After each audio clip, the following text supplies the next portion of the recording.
এরকম একটা অবস্থা চলছিল বাংলাদেশে এবং প্রত্যেকটা শেয়ার হোল্ডার সারা বাংলাদেশে কিছু না কিছু ক্ষতিগ্রস্ত হয়েছিল, জানে না যে কার শেয়ার কোনটা। ঠিক ওইরকম একটা সময়ে আমাদের বর্তমান প্রধান অতিথি খুব সম্ভবত চিটাগং স্টক এক্সচেঞ্জের চেয়ারম্যান ছিলেন। তো উনি প্রথম উদ্যোগ গ্রহণ করেন যে একটা সিডিএল, সেন্ট্রাল ডিপোজিটরি সিস্টেম, আমাদের এখানে করার জন্য।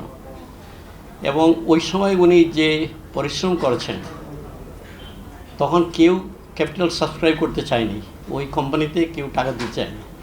আমি ওনার সাথে কাজ করেছিলাম এবং আমরা এই 2000 সালে যখন এটা প্রথম প্রতিষ্ঠিত হলো সেন্ট্রাল ডিপোজিটরি সিস্টেম, তার এটার জন্য যে উদ্যোগ, যে পরিশ্রম যিনি করেছিলেন তিনি হচ্ছেন আমির Khasru Mahmud Chowdhury.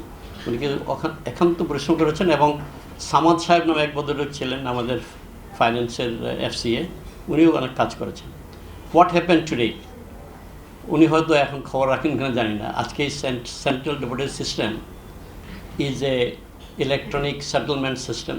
It is also maintained in custody for all customers and it has a deposit of 1000 কোটি টাকা and it protects every investor in this country. প্রত্যেকের যে শেয়ার স্ক্রিপ্টটা আছে, it is dematerialized and it is in the custody of CDBL.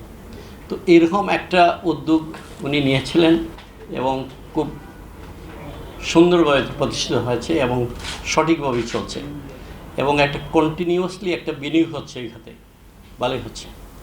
তো আমরা এখানে এটা কেন বললাম, এর কারণ হচ্ছে আমাদের এই ধরনের কিছু কিছু উদ্যোগ দরকার।